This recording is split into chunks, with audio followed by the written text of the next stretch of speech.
September 23rd, 1780. A British officer is riding towards safety when three armed Americans step into the road. He studies them, decides they must be loyal to the crown, and makes one catastrophic mistake. He tells them he is British. Then he tries to take it back, producing a pass for a man named John André, signed by Major General Benedict Arnold. The pass almost works. The search does not.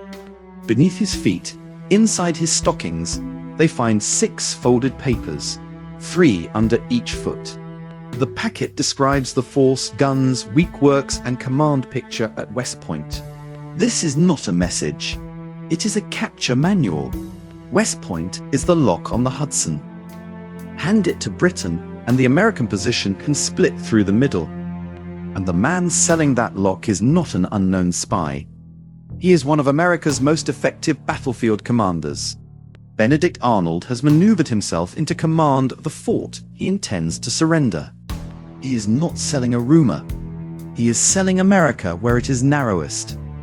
The clean version of Benedict Arnold begins with treason. The dangerous version begins with courage.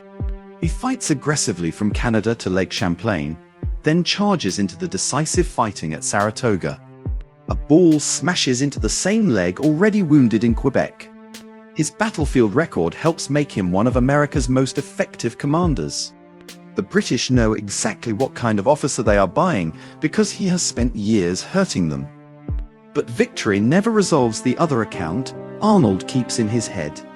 He sees promotions delayed, credit diverted, and reprimands delivered while his debts rise. At one desk, Arnold puts the promotion list, the reprimand, and the unpaid accounts together. He decides America has cheated him. Arnold does not wake up a traitor. He negotiates his way there. In Philadelphia, Arnold marries Peggy Shippen, whose social world includes loyalist connections. Through Peggy's loyalist world, a channel opens into British intelligence. Historians still argue whether she steered the plot or carried its messages. Behind assumed names and coded correspondence, Arnold begins bargaining with the enemy. He offers information. He wants money, rank, and protection if he changes sides. Then the bargain becomes much larger than letters. Arnold asks Washington for command of West Point, while the secret correspondence is already active. Washington gives it to him. From that position, Arnold controls the strongest American choke point on the Hudson corridor. Trust has become inventory. Lafayette would report that Arnold does not wait for the British attack to weaken the position. He disperses troops under various pretexts. After the plot is exposed, Washington's first concern will be pulling those men back into West Point. On paper, the betrayal becomes even more precise. The American board later lists 6 categories inside the captured intelligence: artillery orders, force estimates, manpower needs, ordnance, fortification conditions, and the Council of War picture. Together, those categories tell Britain what West Point has, what it lacks, and what American command already fears. Arnold is not merely pointing Britain toward West Point. He is explaining how to hit it, where it is thin. One contemporary officer believed a successful capture could have ended the war. That outcome is not certain. The danger is. On the night of September 21st, British intelligence chief John André comes upriver aboard HMS Vulture. He goes ashore for a secret meeting with Arnold. Now the conspiracy leaves the page. An American general, a British intelligence chief, and the documents that can turn a fort into an ambush. André expects to return by ship. By dawn, that plan is collapsing. Circumstances force him onto an overland route through American territory. A uniform would expose him, so he changes into civilian clothes. His name becomes John André. His permission slip is written by Benedict Arnold.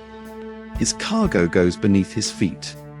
The cold open left 6 papers on the road, but finding them does not finish the confrontation. The 3 men are John Paulding, David Williams and Isaac Van Wart. André's signed pass is strong enough to explain why John Anderson is on the road. His first answer has made that otherwise credible document suspicious. Now the 6 papers make the suspicion military. André tries one last weapon: money and future rewards. The offer asks 3 armed men to price the betrayal in their hands. They refuse. The captors keep André, keep the pass, and keep the West Point intelligence together. The plot should be finished. Instead, American procedure almost saves it. Lieutenant Colonel John Jameson receives the prisoner and sees the documents point toward Arnold. His first order is almost unbelievable. Send André toward Benedict Arnold. The captured spy and the evidence against the traitor begin moving back toward the traitor. Benjamin Talmadge recognizes the danger and helps reverse the transfer. André stays in custody. But Jameson has also sent Arnold a warning letter. Talmadge can stop the prisoner. He cannot outrun the message.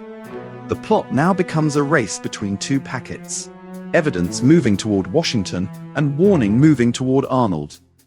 The warning wins.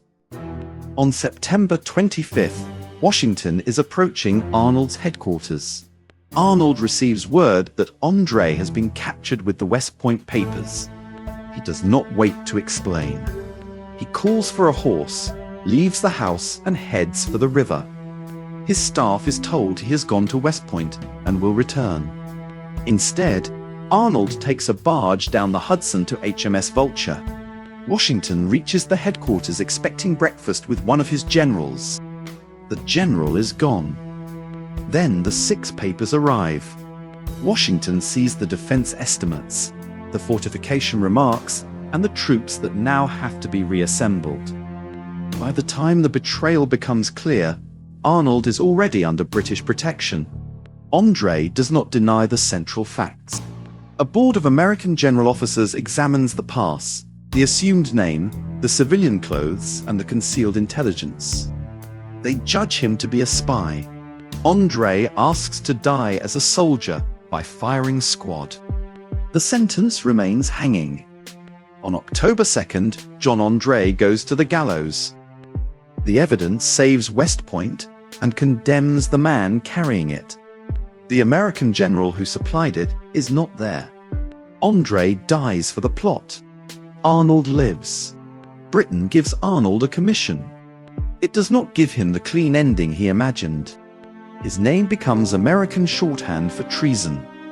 He later dies in England, beyond American custody. West Point remains American. 6 papers expose the sale.